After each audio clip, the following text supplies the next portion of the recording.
Offensive line, major need for Georgia. Revamped time. Guess what? We got a massive one incoming that's highly regarded. Next, Locked On Bulldogs.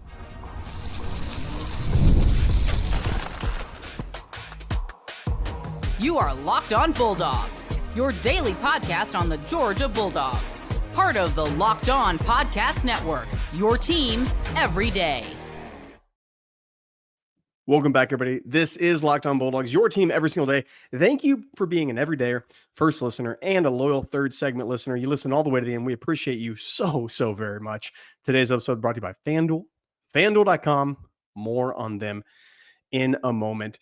If Daniel was here, he'd be telling you all the same things I'm telling you, that Georgia football needs a massive upgrade.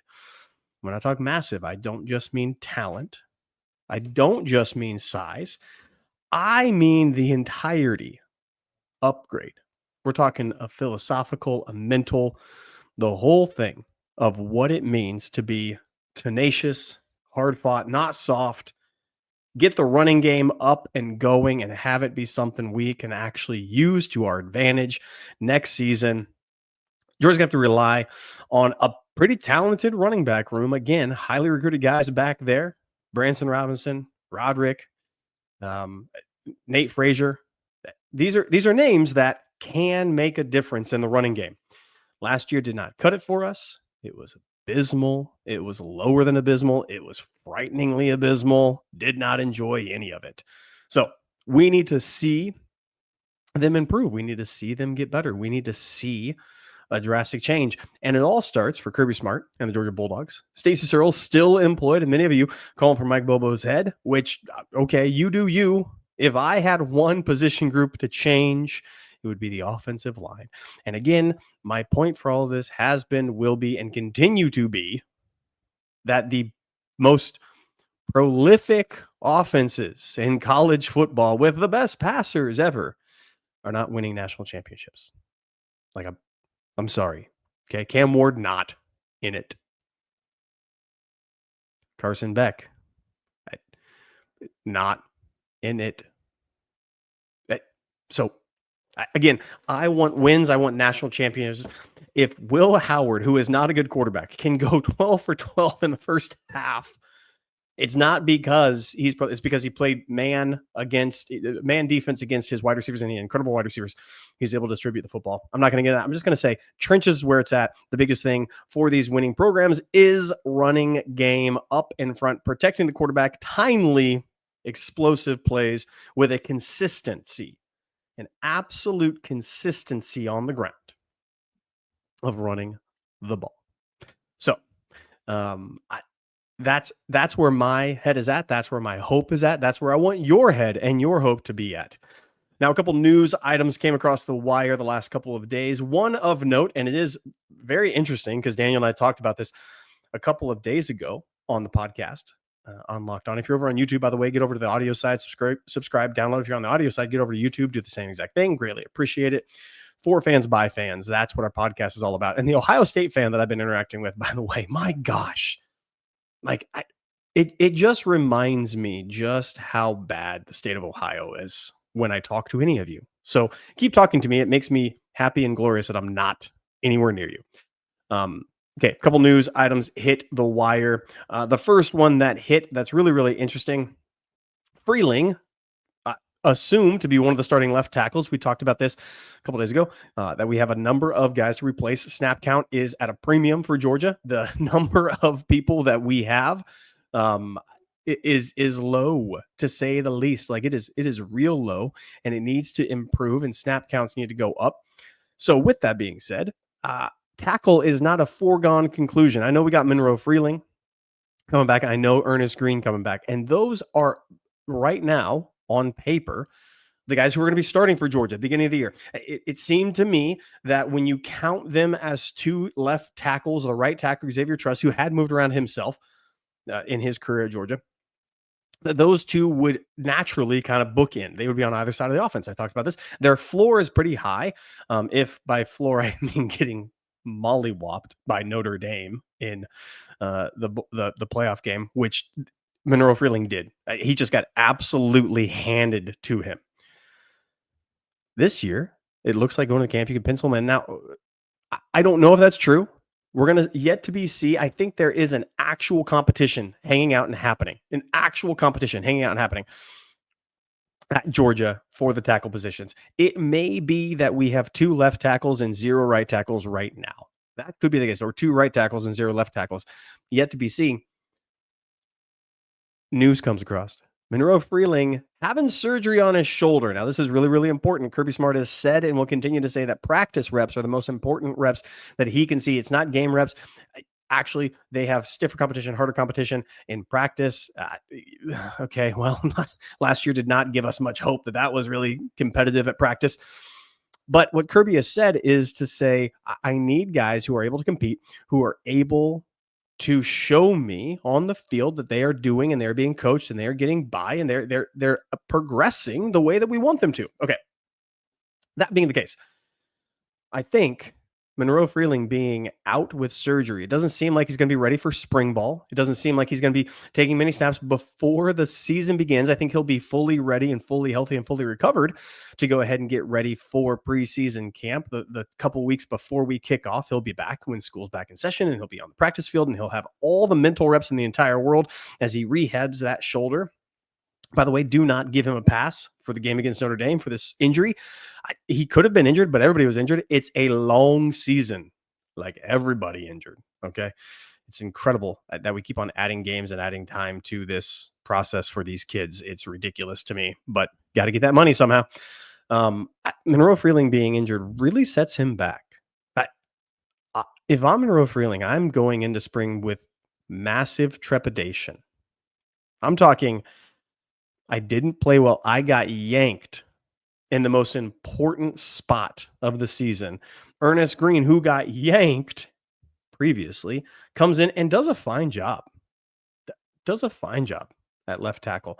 The game was decided by 2 plays. One of them is because left tackle failed miserably, got beat miserably, fumbled the ball inside the red zone.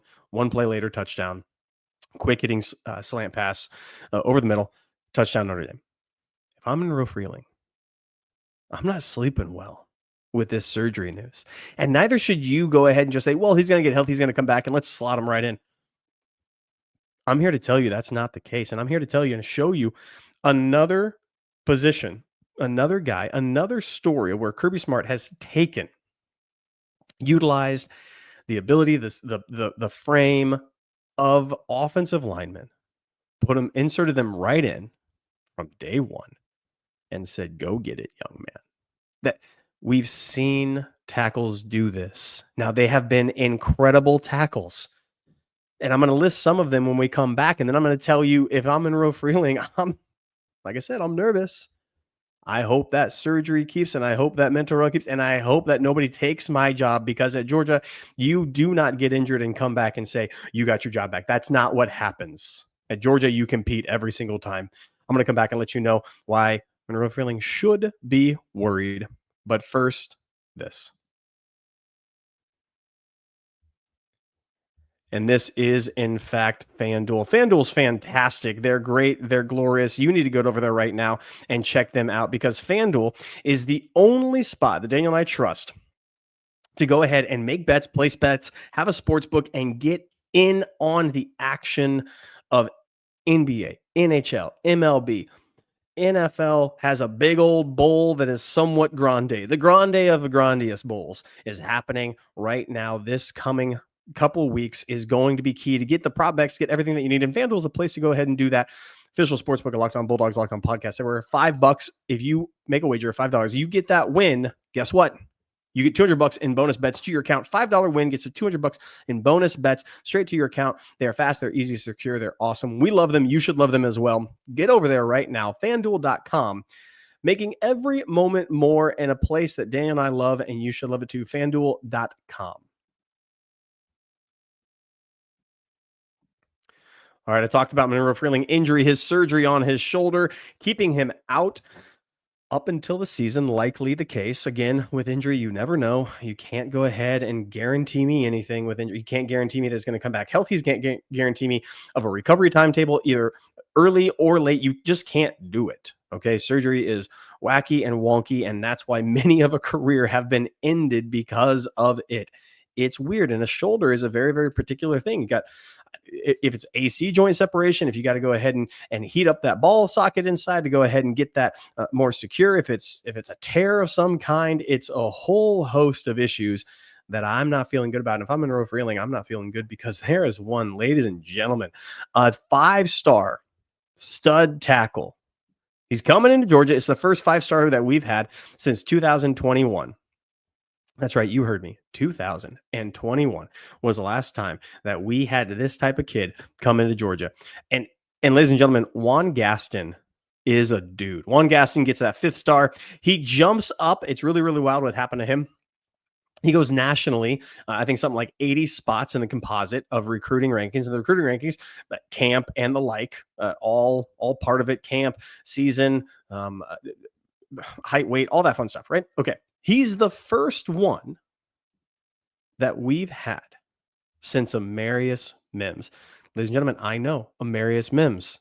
That's a big old name. That's a name that you all should know. That's a name that should be near and dear to your heart. And I don't know why it wouldn't be.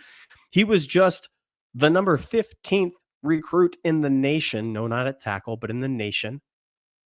That's his story. That's who he is. That's why I love this story of Juan Gaston getting a 5th star. Now, a little bit about Juan, if you don't know who he is. He's from state of Georgia. Now, many of you are going to say, yes, finally keeping state inside. We've already had talent in the state stay inside, so let's calm down now. From Westlake High School, he is 6'8", 388. Ladies and gentlemen, 6'8", 388. Now, let me be generous. Let me go ahead and 6'7". You want to, because everybody on the program says you try to heighten that up, right? You try to add that extra, you try to add those few extra pounds, make it look good in the program or online. Okay, fine. 6'7", 370. You just want to say that 6'7", 370. Can we all agree that that might be the case? If that's the case, it's one of the most mega huge man that we have had in a hot minute, in an absolute hot minute. His own bio says 6'8". It looks like that he's shed down. He's dropped down some pounds, maybe thinned out a little bit. But this guy, when you see his tape, when you understand who he is, when you see that he is seeking contact a la Ben Cleveland, 5-star stud at tackle is important. Amarius Mims was the last one that we had, and he turned out to be a pretty dang good dog for you and I. Went on to get drafted very high because he was one of the largest human beings that Daniel and I have ever seen in our entire lives walking down the dog walk. When he came down, he was listed at 6'7.5", 6'8", 340. He was, again, the 15th national recruit. He plays for the Cincinnati Bengals right now, and he was problematic for every single defense that tried to come up against him. He protected well. He ran well. It was absolutely insane what he was able to do. And I loved every second of watching him play. Now, Juan Gaston comes in, and Juan Gaston is the same ilk. He's the same type of dude, the same understanding. Big, nasty, and mean. Called him a mountain of a man. He has the projection of being a first round. And this is where it gets really interesting to me, because it sounds to me like he is incredible at getting coached up real well. This is all about, and I say all about because if you look at him, what he did at left tackle, he played left tackle Westlake. If you look at what he was able to do, a lot of his best tape is putting foot into ground and shooting off and tracking down a linebacker and piling them in the ground, punishing defenders, doing a whip block and coming down and absolutely destroying people. That's what he was best at.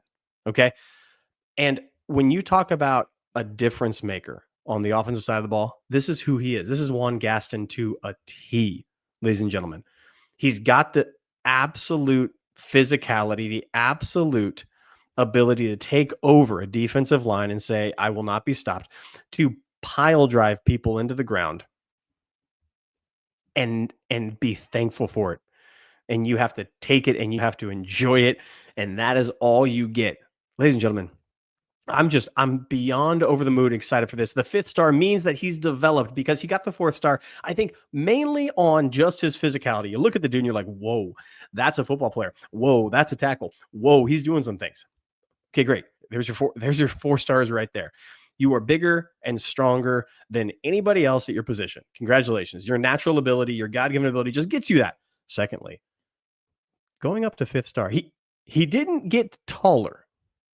He slimmed down a little bit. His production on the field and his production in camps and his tape, and as more people got eyes on him, they said, oh, maybe he's not just a dude that can look good coming off of a bus, right? Maybe it's not just some dude who intimidates you and looks the part, but rather is the part. Juan Gaston getting a 5th star. Normally when you start at the 5, you can drop down a little bit. You can be 5-star plus now. Apparently we're ranking those. Elijah Griffin, 5-star plus, guys like that. But if you're talking to me about a guy who started 4th star, went to the 5th star because more people got eyes, more coaching came in, more development and tape came about and said, oh, this guy's the real deal. That's what happened. Broderick Jones, 5-star, nationally ranked 30th, 6'5", 300 pounds when he came in. That was the last time before 2021. That was 2020 that we had him in that class that we signed. You want to keep on going down the list of guys that we had come in that were all-star staples for us. Again, Xavier Truss, who played all year at right tackle, did a wonderful job. He was a 4-star guy. He was 6'6", 6'7", 315 when he came in. That's still good, still great. But Broderick Jones, Amarius Mims, right? Jamari Sawyer, he's another guy. And although he was interior, he was somebody that Daniel and I love to this day. He was one of the best dogs that we had at the time. It was incredible what he was able to do. That's another 5-star kid that we had signed at Georgia.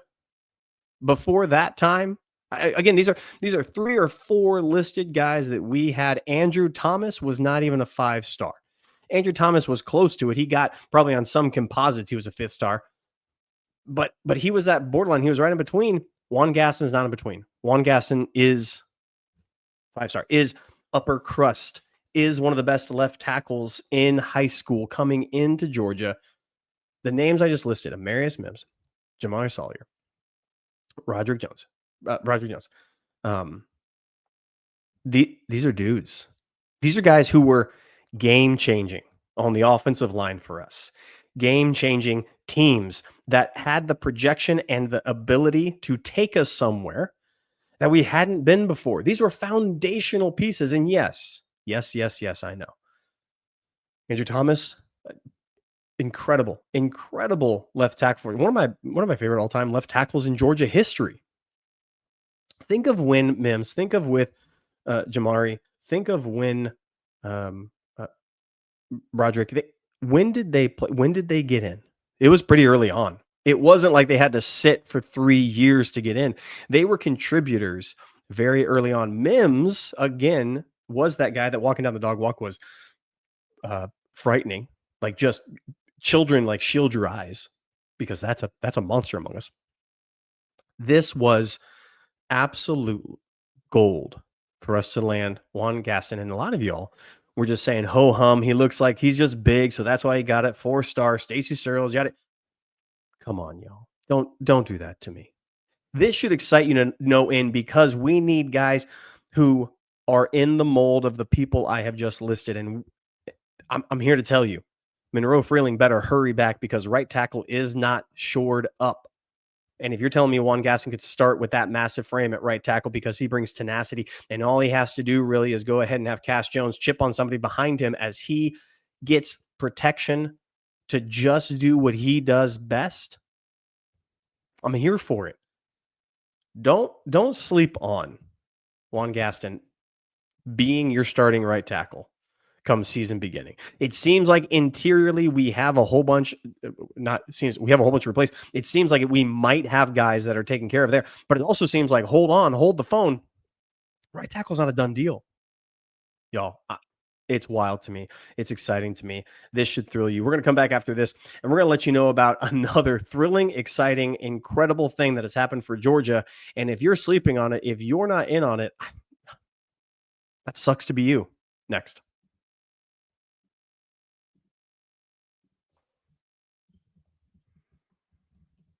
What is the thing that is exciting right now and happening to the Georgia Bulldogs, for the Georgia Bulldogs, and for you in Athens? Ladies and gentlemen, Mike White is cooking. I don't know how else to tell you, to warn you, to get on board, but please get on board. Like, I please get on board now. I beg you, I beseech you. Many of you were complaining that 3 straight losses wasn't enough. You wanted Mike White fired after 3 losses. Are you kidding me, y'all? Mike White fired after 3 losses. And if you're talking about the type of losses they were to incredible, incredible teams. The SEC this year, it's been stated by everybody renowned in college basketball news, the SEC tournament is going to be harder to win than the NCAA tournament. I'm not saying the winner of that will automatically win the March Madness. What I am here to tell you is that the toughest conference that we have ever had. I mean, I'm not talking the toughest conference the SEC has ever had. That is true. I'm talking the toughest conference college basketball has ever had. Okay? As Daniel pointed out on X, we have had the best record since the Herbert Hoover administration for Georgia basketball in the deepest, hardest, most tenacious conference college basketball has ever seen. Auburn has, I'm fairly certain, Auburn has something like 11 quad 1 wins this year. I could be wrong on that. I thought I saw that. 11 quad 1 wins. What? Like, y'all, that's crazy. Yeah, quad 1, 11-1 Auburn. 11-1 Auburn is against quad 1. Kentucky, 7-5 in quad 1 games. A&M, 6-5. Alabama, 5-3. Tennessee, 5-4. Florida, 4-2. What, are you kidding me? Ole Miss, 4 quad 1 wins. Guys, get in on this because it is absolute insanity to me. Absolute insanity. By the way, Georgia, finishing off the list, has 2 quad 1 wins. It's absolute insanity that you aren't looking at how tough this is, how incredible this is, and not thinking to yourself, Mike White is doing something that's never been done in the toughest, most brutal, absolute firestorm that is the SEC. Get in on it. Come on, what's so bad about this? Because I'm here to tell you, the last game that we had, South Carolina comes into Athens. We win 71-60. It was an impressive win. It was a great win. We stopped the slide. We get an SEC win again at home in the SEC. My goodness, just if that's the case, I think something like there's been maybe 6 or 7 home teams that have lost in the SEC this year. So you had to win it, but it was the way that we won it. It was the switching up and the difference that Mike White did. Here's the things it did. Dakota LaFew, welcome to the starting lineup. Welcome to more time. Welcome to more looks. And welcome to 14 points. 5 of 10 from the field and 2 of 4 from the 3-point line. It was a change in philosophy. It was a change up. Asa had 17, 8 of 12 from the floor. Godfrey had 7 points. Silas Demery doing his thing, 12 points, 50% from the field. Dakota LaFew I already talked about. And then Kane Blue, 1 of 3 from 3, but had 9 points himself. Asa Newell, by the way, double, 10 rebounds on that, which just absolute get after it, young buck. That was so incredible. And the thing that really, really impressed me is the limitation of turnovers. We turned the ball over 12 times, had 6 blocks, 3 of them from Asa, 2 of them from Dylan James. That was an exciting game because it showed to me Mike White can change things up. It showed to me that it wasn't just a one-hit wonder. It showed to me that in a season, in a pinch, he knew what to do, and he coached the guys up, and he got the best guys on the floor, and the offense turned it around. The defense has been there. It was also commented, Mike White said, I don't know if you picked this up, but you should, because it's really important as it pertains to the tournament, and it pertains to how you win games in the tournament, because if you have lockdown defense, things get really interesting. And he said he has a more talented team than most of his Florida teams since he took them to the Elite Eight. This current Georgia team is more talented defensively than those teams that he had. Not, again, product on the floor. He's talking about just pure talent because a bunch of these guys are young. A bunch of these guys are still getting the system. AC Newell is still getting into his own, and he came in as absolute defensive-minded guy that's turned into having a bucket from 3. Y'all saw that nice little arc he threw down. That was fantastic. But he's rebounding. He's positioning himself. He's threatening. They're doing full-court press when they need to. They're getting off screens when they need to. They're busting through the offenses that are trying to show them what's up, and they're doing an incredible job. Get on board, y'all. Stop this nonsense of fire Mike White. It's the deepest the conference has ever been, and the deepest conference college basketball has ever seen. Everybody talking about it's harder to win this than it is March Madness. And you guys want to complain about 3 losses to what could be eventual SEC champs and eventual March Madness winners. By the way, Auburn is a whole dang unit. Tennessee, whole dang unit. I'm so glad he did not get injured. I'm so glad he's back. It's good for college basketball. These teams, and by the way, Kentucky, how you doing?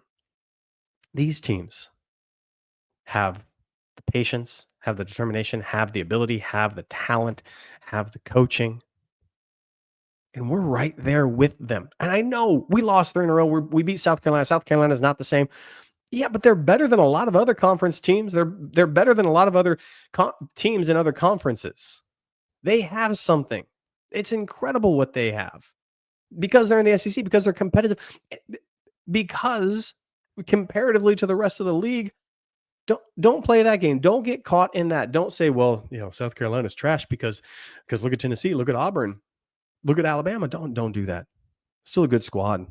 They'd be doing gangbusters in other conferences, and they still could make some noise down the stretch in some key games. They can catch up on a few folk. Mike White's got us exactly where he changed up the lineup. He got the offense going. The defense is still there. It's still hard as nails down in the paint. We got 2 rim protectors. Santos Surreal is still doing his job. Now all of a sudden you tell me Dakota LeFew comes out and he's a bucket getter, as well as Blue Kane hitting from 3. And now Asa Newell is the offense going through him to get buckets and get points and leading this team in double-double. God, if you're complaining, if you're still not sold, I don't know what to tell you. You will never be pleased. That's what you will never be happy in life. And you need to be. I want you to be happy. Be happy. This is Locked On Bulldogs, part of the Locked On Podcast Network, your team every single day. We'll catch you guys next time. Dan and I hopefully be back together so that we can talk about all things Georgia all the time. We'll see you guys then.